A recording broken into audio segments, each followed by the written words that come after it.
Трагичниот случај што се случи вчера во Карпрош предизвика бројни реакции на социјалните мрежи, а семејството и граѓаните бараат институционална одговорност.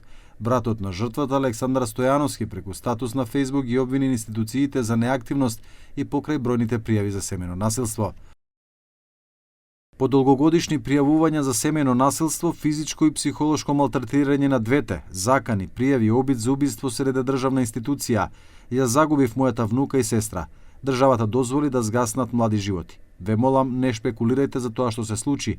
Никој нема да ми ги врати најблиските, но правдата ќе мора да се истера до крај и ние нема да застанеме додека тоа не се случи. Јавна реакција имаше и од соседката на жртвите Тања Спировска, која во објава нагласува колективна институционална одговорност за неспречувањето на трагедијата. 150 станови не успеавме да ве спасиме од чудовиштето што ве злоупотребуваше и ве тепаше секој ден. Сите сме виновни во оваа приказна и ние истите институции. За жал изгубени се 2 млади животи, а причината е една и има име и презиме, Стојанче Јовановски.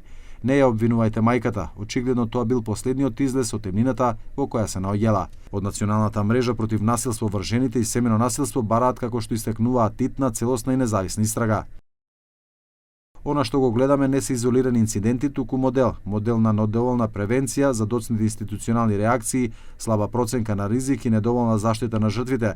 Наместо системот да обезбеди навремена заштита, третман и санкционирање на сторителите, сведочиме на пропусти што ја одржуваат и продлабочуваат културата на неказнивост. Од Националната мрежа против насилство врз жените информираат дека само во 2026 година 4 животи се изгубени како последица на родово базирано и семејно насилство. Според податоците на Евростат за 2023 година, Македонија е меѓу земите со највисока стапка на фемициди во Европа, што представува алармантен показател дека системот на заштита не функционира ефикасно.